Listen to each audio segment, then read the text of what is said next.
And good morning. It's another My Jeep update. It's about 11 o'clock. And if you see those fuel lines back there, I'm getting ready to tackle those now. I was going to do it a couple days ago, but I held off. Anyway, I believe I got them figured out. It does seem pretty simple, but you got to make sure you get these things right. I definitely don't want them, set it up backward. But what I understand, the blue should go on the right side and that green should go on the left side, and that's what I'm going to try. Okay, it's My Jeep out.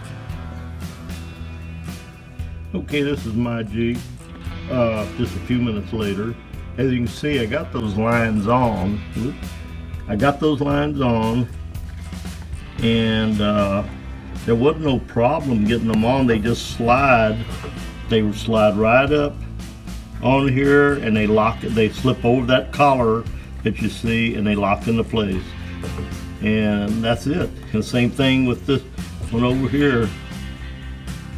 And see, you just make sure they're locked.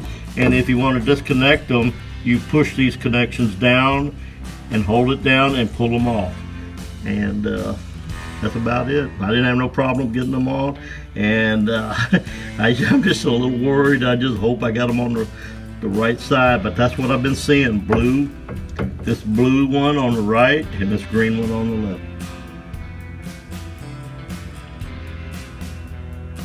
It's My Jeep, still the same update, just finished with that fuel pump connection. Okay, something else I got a problem with, my fuel gas tanks skid plate straps.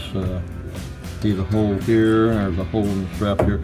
Well, I ordered what I thought was the correct bolts.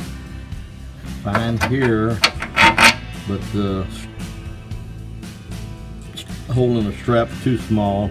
So I've got some bolts around here I could substitute, or I don't know why they said they're for this particular strap, but I may have misordered.